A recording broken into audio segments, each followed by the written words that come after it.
Welcome all at this lecture and workshop of the Theosophical Society Point Loma.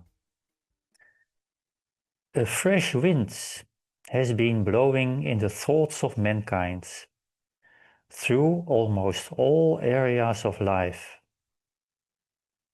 This is going on since the end of the 19th century.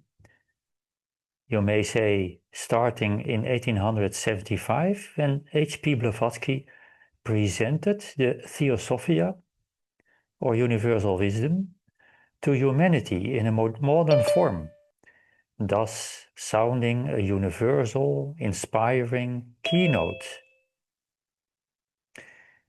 Well, we live in a period of transition, of quick changes in all respects. Our 8 English lectures on the theme H.P. Blavatsky's role in the transforming of the world mentality give much to think about, to explore on this issue. Among other changes, we see that in the late 19th century, early 20th century, many emancipation movements started. Think of the struggle of laborers for better working and housing conditions, the emancipation of religious minorities, the abolishment of child labor, and the struggle for education of all children, the emancipation of women, the fight for women's suffrage, the emancipation of diverse groups of gender. In many cases, a start has been made, but the actual realization still requires many inner and outer steps. And we may say, especially inner steps in our mentality. This lecture addresses a subject which we know is close to the hearts of many people. The principle of equality and the unique function of each being within the greater whole. Even young children have a keen sense of equivalence. They already realize the unjustness of favoritism. We know all this principle of equality is formally established in worldwide conventions, such as the Universal Declaration of Human Rights. And many countries have included the principle of equal protection of every person by the law in their constitutions. Yet, we still see very many situations in the world where groups of people are disadvantaged, distrusted, and discriminated, or even attacked or dispelled. Why is the principle of equality still applied so poorly? It is caused by a fundamental ignorance, by the lack of an insight into the unity of life. People do not understand the cosmic roots, the naturalness, you may also say the ethic necessity of the principle of equality. And in the Theosophia, we find this spiritual underpinning, and we will investigate it this evening. This lecture builds upon the lecture last week on freedom of thought and freedom of conscience.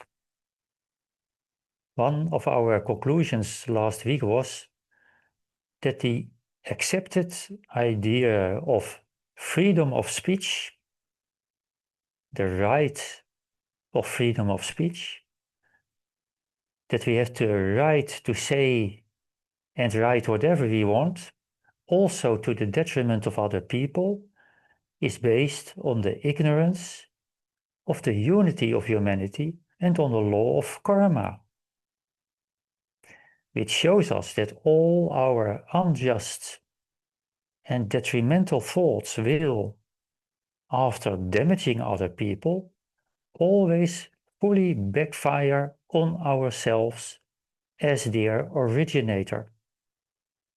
So a very important conclusion last week was, thinking, talking and writing is never toll-free. This thought will also be very important tonight. Which topics will we discuss in this lecture? We mention the main points. What is the source of our sense of equality? What did the sages tell us about it? Do we all have a unique function? And how can we permanently do away with all kinds of discrimination and exploitation? We start now with this inquiry. What is the source of our sense of equality? The equality of every being, and therefore of every human being, is not based on an emotional feeling or social convention. It is a cosmic fact. All beings are, at their deepest core, one. They are parts of boundless life. Every being is therefore immortal, imperishable at his core, for he is an inseparable part of the everlasting. And well, this our immortal core in us is fully equivalent to the all-encompassing cosmic life, and therefore fully equivalent to all other cosmic beings. So, every being is the expression of the one boundless principle. Everyone is limitless in his deepest core, and therefore also limitless in his potential for growth. What a being presently expresses, what he up till now has unfolded of its potentiality, is, of course, always limited, for that depends on what point he is on the path of inner growth. But if every being is an expression of the one life, then that logically means that every being, every sun, man and plant, every god, animal and atom is equal, although they are never the same. And to this, of course, there are no exceptions, not even the troublesome child of the neighbors, so to speak. In the external world, we see, as you know, an almost infinite variety of differences around us. But external differences do not change anyone's equality. Whether some person has small or large ears, simply put, he is and remains, of course, 100% human. But do differences in development detract anything from our fundamental equivalence? No, because differences in the development of consciousness are only a matter of growth stages, and therefore only a matter of time. After some time, one being is as far advanced as where the other is now. All such differences are simply stages in an evolutionary process that has no beginning and no end. Compare it to a family with children of different ages. The baby, the child, and the adult are all temporary growth stages of reincarnating human consciousness. Why should the baby be worth less than the child or adult? That thought has now no ground. So, is there ever any reason to look down on one person or a group of people. There is no ground for it in nature. But why do many people not realize their essential unity with all that lives? How do people come to the idea of inequality and to that broadly spread feeling that you and your group are superior, a little bit superior to other persons and groups? And that feeling of superiority always leads to an attitude of indifference or discrimination towards others. The key is, which part of your human nature do you identify with? In the previous lecture of last week, we showed that every human being has an immortal and temporary part. Our immortal part lives in unity, is constantly aware of the interconnectedness and equality of all that lives. If we focus on this core with our minds, we will understand and express this unity in our lives as best as we can. But when we identify with our external temporal part, with our desires and emotions that revolve only around our own personal goals and happinesses, then our fellow beings seem to stand at a distance from us. Then we will be inclined to see them as competitors or sometimes even enemies, because that cosmic fact of interconnectedness gets out of our sight. We close our eyes for that fact.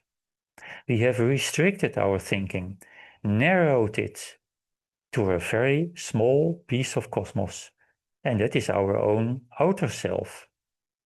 And we forget that we cannot exist without all other beings, that we are factually only one node in the grand network of life.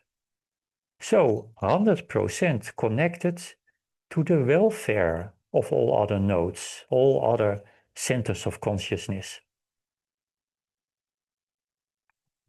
What is the consequence of identifying with your mortal personality? Then you start judging your fellow human beings from the outside.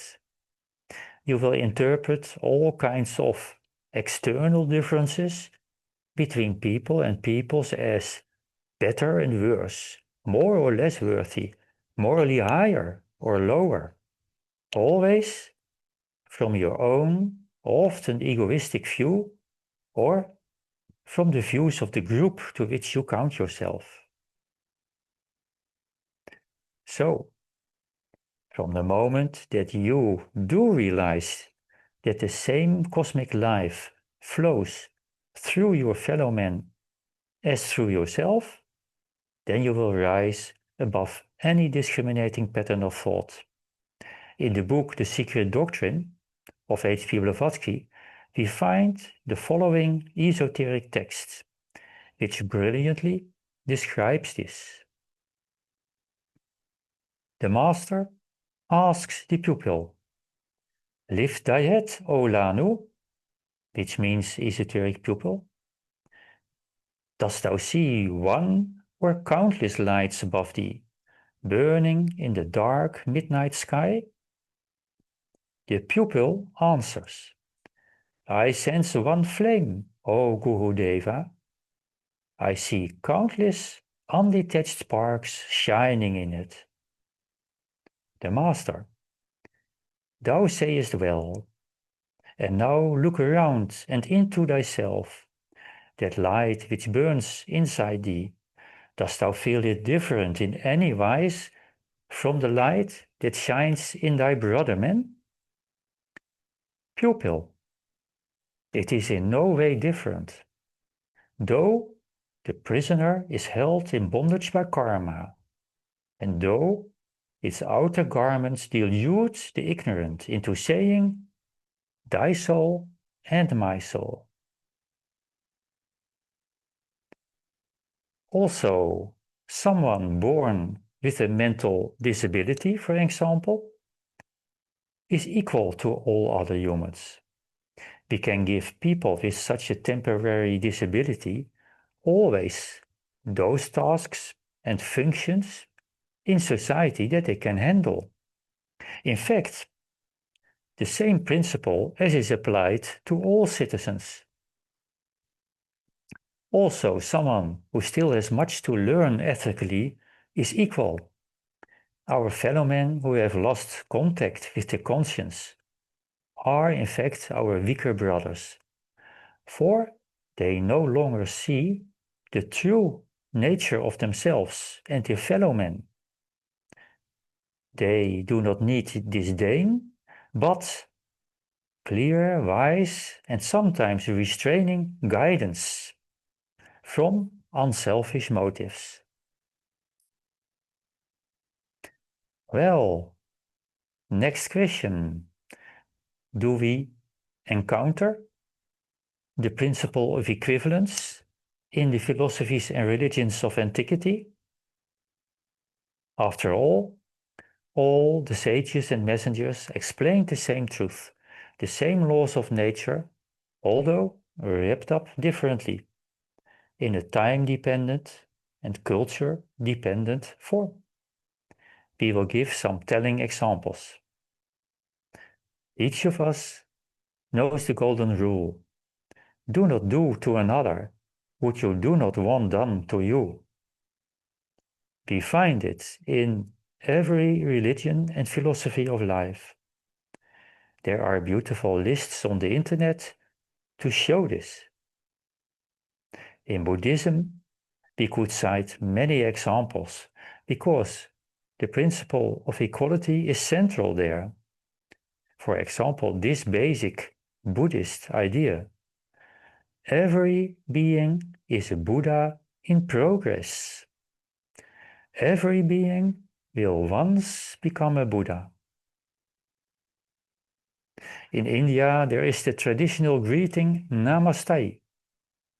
Namaste means I bow for you, and by this was originally meant I recognize the divinity in you, which radiates through all beings, and I greet it.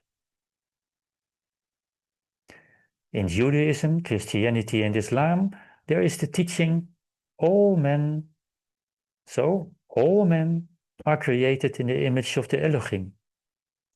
The word Elohim is a plural word, meaning gods. And all these are pure examples of the fact of equality. We come now to another question, which plays a huge role for many people in the depths of their hearts. What is my purpose in life? What role or function do I have towards all other beings? Do we all have a unique function, and if so, why? We already said we are children of the one cosmic life, and the cosmic life is part of the boundless principle. So each being, through the countless incarnations, through endless time, has unfolded its boundless essence in a unique way, and has thus developed a unique character. This explains the endless variety of beings, all of whom, because of their different nature and abilities, occupy a different position in the whole, and therefore also they perform a unique function in the whole. Just as the heart, liver, and kidneys in our bodies have different characteristics, and they perform a unique function. They do what they are able to do from what they are inwardly. Plato describes this beautifully in his dialogue, The State. Each member contributes to the totality from his own unique character. Each offers his own character, his own insights and skills to the community. So each one takes up those responsibilities which belong to his present character, which, by the way, is continually changing, continually developing. At the same time, the community also has a duty to each of its members, namely, to provide each member with all the possibilities that will allow him to live well, to perform his task well, and also to grow, to develop, to take up greater responsibilities. So we see the cosmos is based on unity in diversity. A logical question may arise: if I have a unique function, what is this unique task, concretely spoken?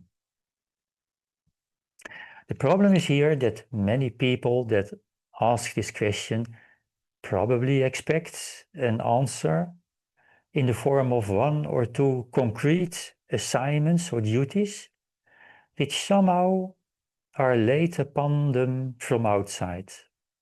But that is not the case. If we once realize that we are an inseparable part of the boundless unity, then we would contribute to all the groups and communities in which we live simply as well and wise as we can. Naturally, logically, without desiring or expecting any rewards.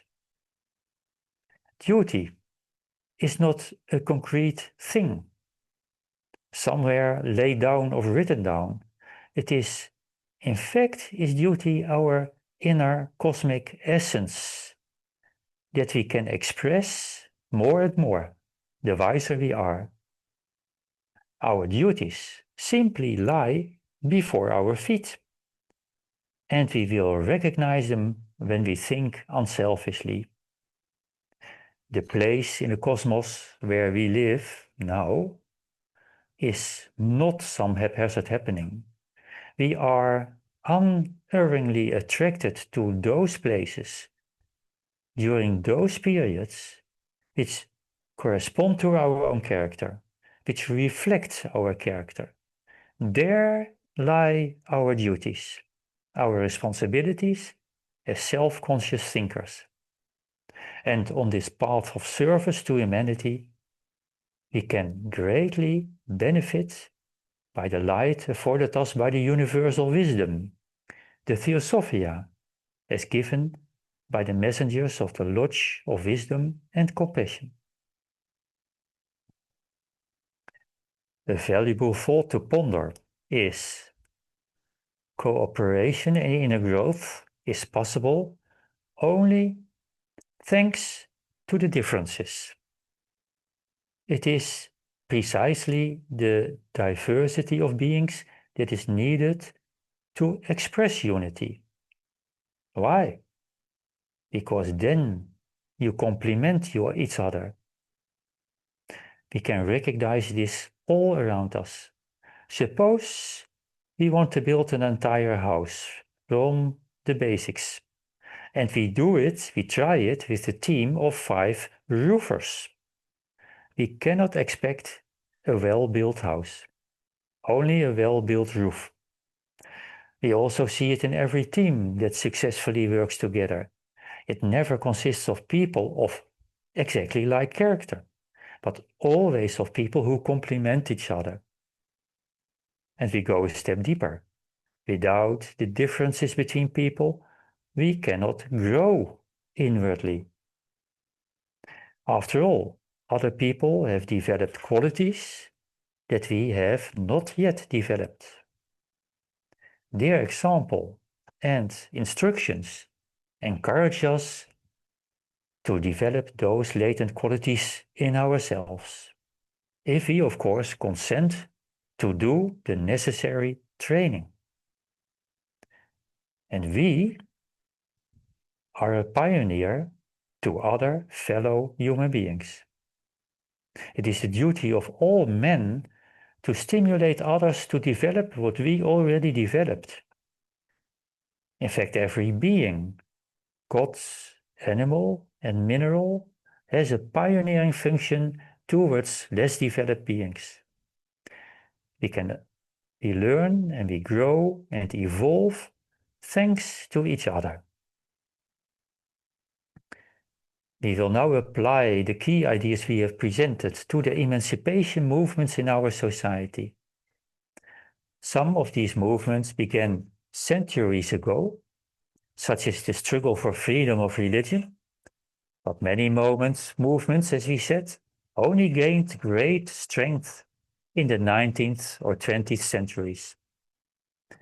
Many of these arose because one or another group was discriminated against. Now, what are the causes of discrimination? All these causes lie in people's thinking patterns. Ideas determine our actions. Ideas rule the world. If we have built a society from a sense of unity, from a mutual solidarity that knows no limits or exceptions, there will be no emancipation movements. For every being will then naturally have the opportunity to participate fully. Each sees the logic of this and actively participates in it. In this field, in the present world, the Theosophical Society fulfilled and ought to fulfill a fundamental pioneering role. Active universal brotherhood is the central principle and, you may say, raison d'être of the Theosophical Society. Does the Theosophical Society works for a particular emancipation movement? No. The goal of our organization is not to organize concrete actions for one or more particular groups, but to eliminate the causes of all kinds of discrimination in whatever form. In the words of H.P. Blavatsky, Theosophy teaches the animal man to be a human man. And when people have learned to think and feel as truly human beings should feel and think, they will act humanely. And works of charity, justice, and generosity will be done spontaneously by all. But at the same time, and this is an important point, each member of our organization, of course, has the completely free choice to engage in all specific social reforms he wants to. And we know that many of our members are actively engaged in one or more reform initiatives. To cite some examples from the past, Anna Kingsford, an English theosophist in the late 19th century, was also a very powerful advocate for vegetarianism and against vivisection. Henry Olcott achieved very much to bring about religious freedom in Sri Lanka. Tukaram Tatya in India started a printing house in which he published in affordable form the ancient Indian wisdom books, which had hitherto circulated only among the Brahmin caste, and he thus opened the doors for all his countrymen to the treasures of wisdom possessed by India. And these are only a few examples. We will now concentrate in the last part of our lecture on the few reform movements and examine what key thoughts did H.P. Blavatsky give to the world by which these wrongs can be removed at their root causes.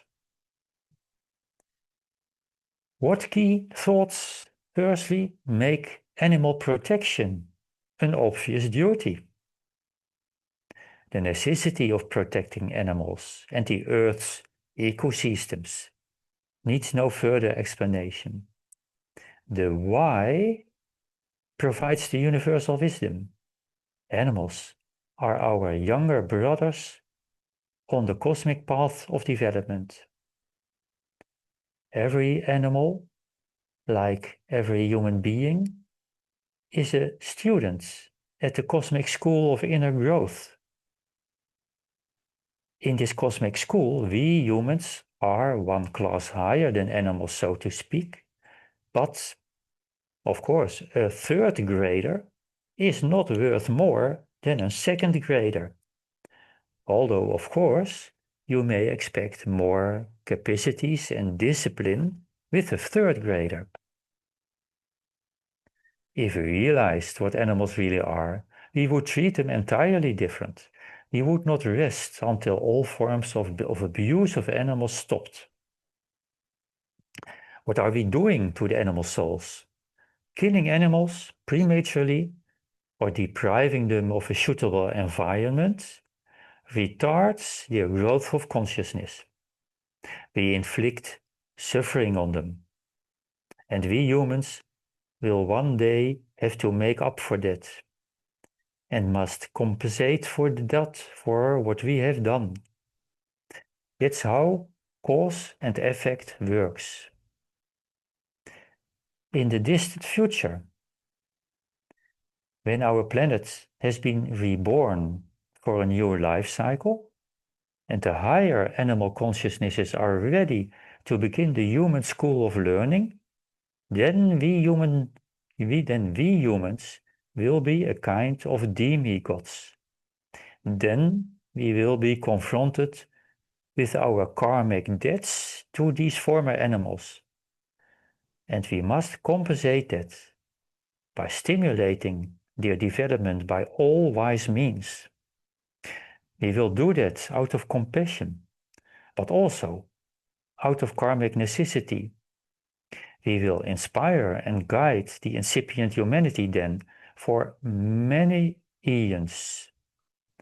This guidance will have strong limiting effects on our own development, but we will know that it is necessary. Another thought that the impulse of 1875 brought and had been completely forgotten before that time is, if we treat our fellow human beings from mildness and wisdom, then we will also stimulate the inner growth of all the animals. Why? Because all the thoughts we think determine the mental sphere, the sphere of thought of the earth. And that sphere of thought imprints itself on the lower sphere of desire and vitality, the sphere in which animal consciousnesses live. Compare it to a family in which people are used to helping each other. That creates an atmosphere which has a strong, harmonious influence on the consciousness of a dog or a cat living there. These animals are surrounded by that harmony, and that stimulates them to express the harmonious aspects of their animal potencies. So, when we see a lot of competition in the present animal kingdom, it is because of our human thoughts of competition and fights.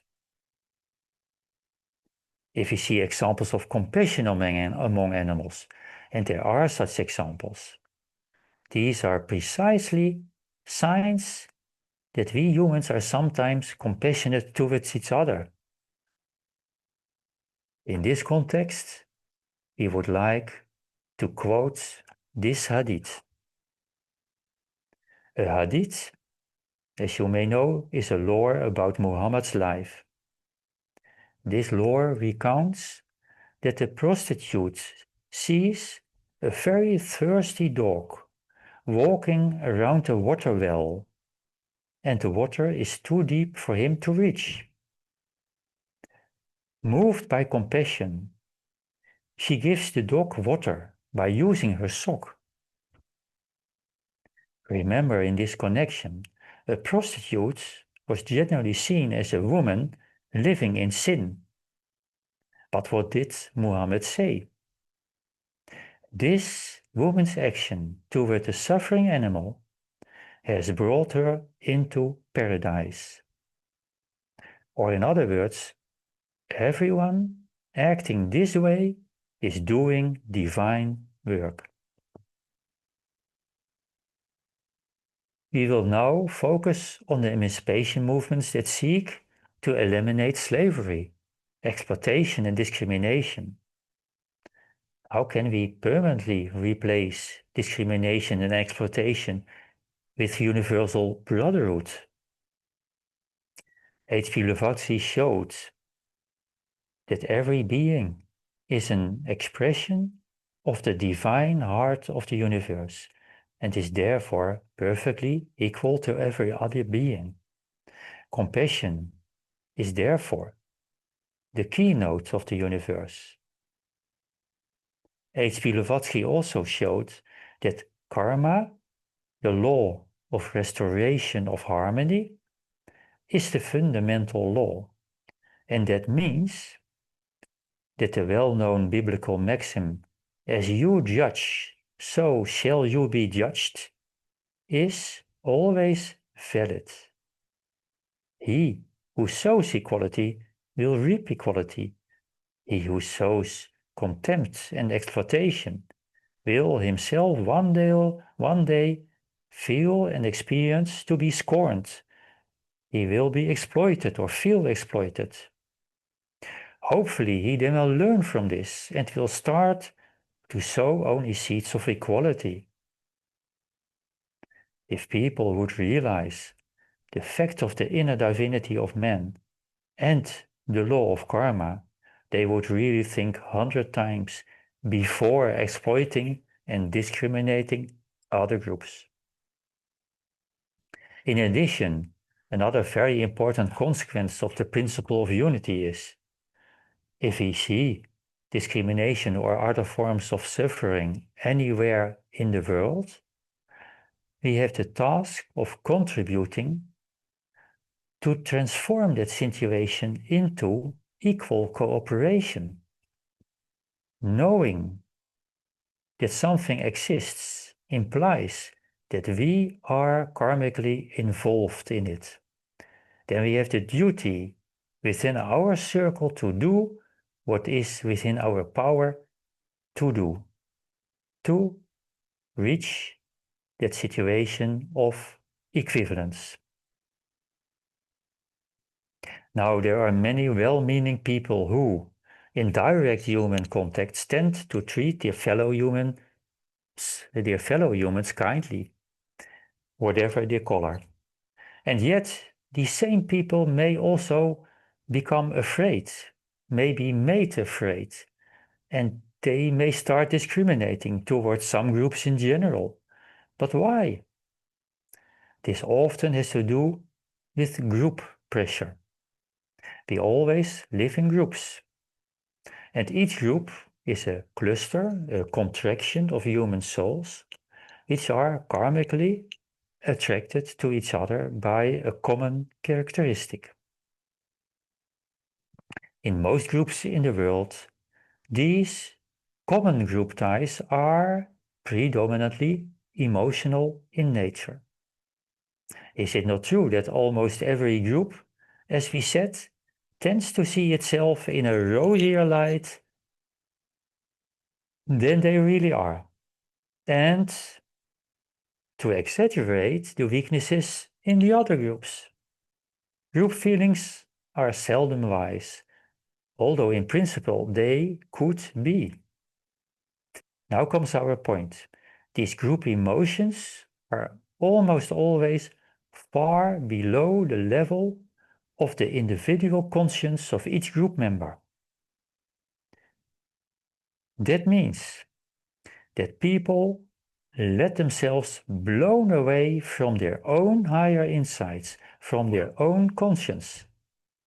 They could know better if they would keep thinking independently, keep monitoring the quality of all their thoughts. And here we point to the lecture and workshop of 1 week ago, where that important subject was discussed.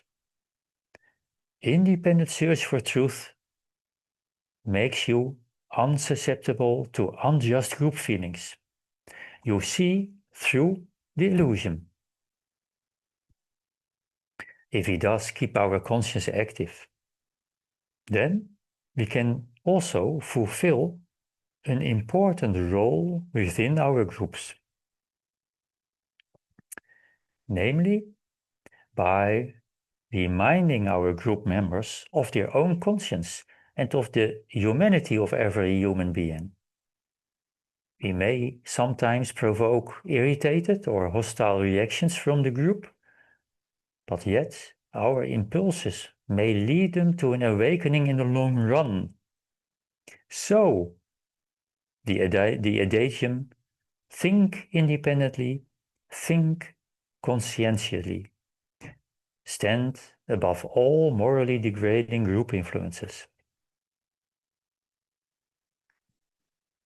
These thoughts remove, in fact, the basis for all slavery, racism, external castes, and child labor. Yet it is good to review a few of them shortly. How do we remove the causes of slavery? The large-scale slavery of the past centuries was, as is well known, very dark pages in our history books. Unfortunately, after the official abolition of slavery in the 19th century, all kinds of modern variants of slavery arose, which are also very suppressing, disastrous. Think of the countless people in Western countries who work long hours but earn so little that they cannot actually make ends meet. Also think of the many seasonal workers who are often arbitrarily manipulated. And think of the Asian domestic helpers in the houses of some people who are treated as slaves. What is the cause of this past and present slavery? It is the morally blind desire for power, possessions, and luxury at the expense of the lives of other people. The solution is the realization that it is a crime to use your fellow man as a mere tool, as an object to be exploited. As, for instance, the philosopher Kant very clearly said. International treaties such as the Universal Declaration of Human Rights are therefore important ethical benchmarks in our world.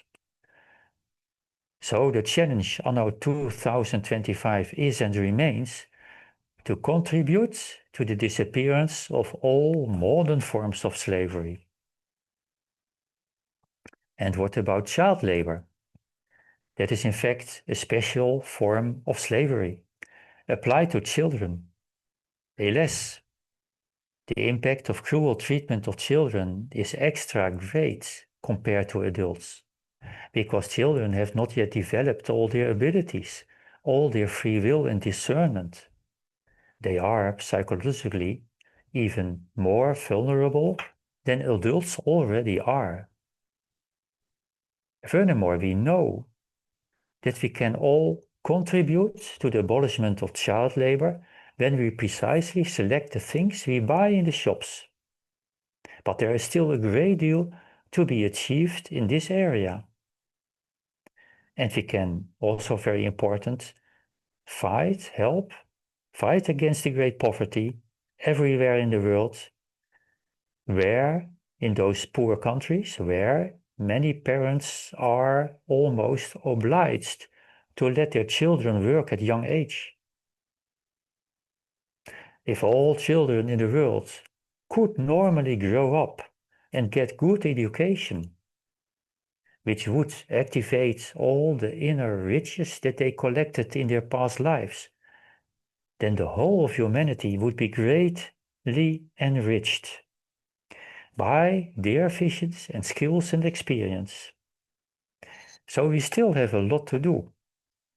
For instance, worldwide, still more than 250 million children do not go to primary school. Sorry. Now, specifically about racism.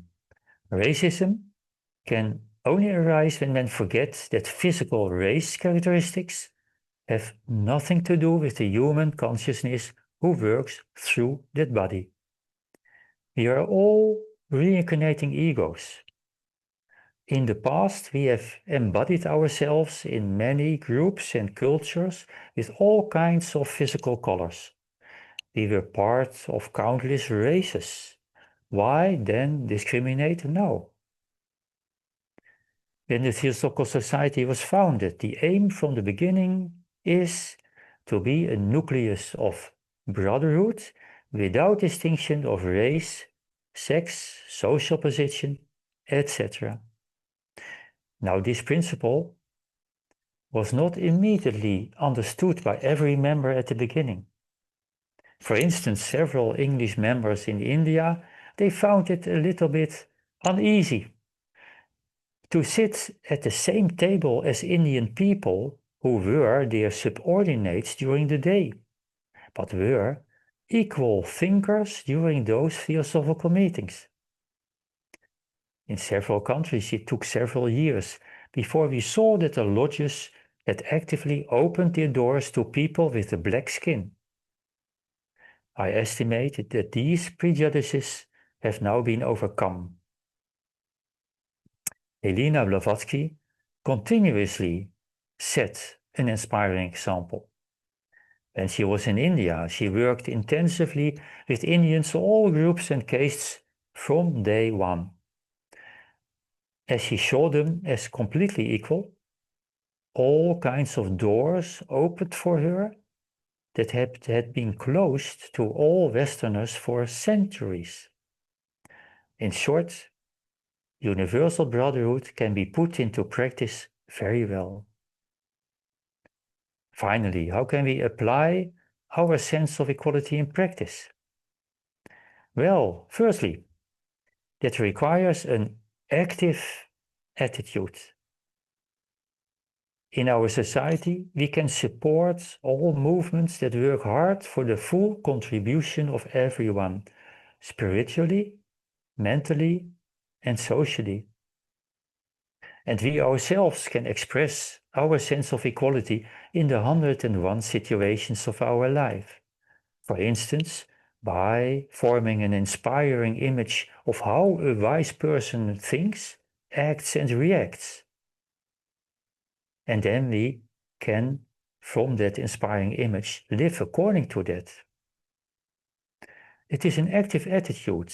It also requires a critical examining of all the developments in the world, where we can use as a touchstone, as a criterion, that principle of unity and equality. Now, have you ever thought about this question? How do long-lasting collaborations arise between people in which colors and origin play no part at all? And the golden key is by working together for goals that go beyond any individual or group interest. So for the well-being of a greater community or for all that lives. This naturally creates a group atmosphere in which everyone's universal, insightful capacities are awakened. Then any possible moments of mistrust and misunderstandings will always be quickly and understandingly solved. Selflessness is therefore, you may say, the solvent, the alkahest, to use the alchemical term for solvent. The solvent to let all the seeming walls between people disappear, disappearing as vapor vanishes by light and warmth. Well, all people now listening, I am now at the end of the lecture, and we will start now the pause of 3 minutes. And after that pause, there is time for questions, and we will try to answer the questions as best as possible. And after that, we will continue by Zoom with the workshop. So see you over 3 minutes. So, hello everyone again. And Astrid, you have looked whether there are questions? There's one question right now. You mentioned the slavery and racism, and how do you see the influence of the Theosophical Society in the next 100 years on which topics? I see. Which topics could? Well, I think that you may say the influence of the Theosophical Society is in fact so fundamental that it will have, yeah, how do you call it? It is called like ferment in the dough of the society. Is we put ferment and it will have its effects on, if it is good, on all levels of the society. But it is really very important that we try to spread those ideas for everyone who is interested and who, yeah, so it is a challenge to try to reach all interested people, whether they come from all kinds and groups within the society, doesn't matter. And so that those basic insight and philosophy may work as ferment in the dough in the coming 100 years. And what do you mean with dove? Oh, dat is deeg in Oh, de no. cake. Yeah. How do you call it? Yeah, the bakery. No. Ja, hè? De The dough. no, yeah. Yeah, thanks. The dough. Yeah. Yeah, yeah, yeah. And I think we are not really on one point or that point. In fact, it is the case that also the Lodge of Wisdom and Compassion is not also pointing to one person or one group. They give us, you may say, divine ideas translated into very high human ideals, and they let those ideas ripen in the atmosphere. And the result is that all people who really have the urge for more truth and open their mind for it can have all kind of, yeah, one can say, inspiring thoughts or insights. And those are you may say, the spiritual pioneers. And that's also now part of the thing to note, is that all important movements in the world, they always start with small groups. So it always starts with seeds. So do not think that we need a kind of worldwide movement because that's not the way it starts. Mm, I hope Astrid that may give some hints. okay. Let me just check the chat Yeah. if there are any questions. No. And in by email. No, I think that those were the questions. Yeah, very good. Yeah. Then I think we can start with the workshop. So finish it.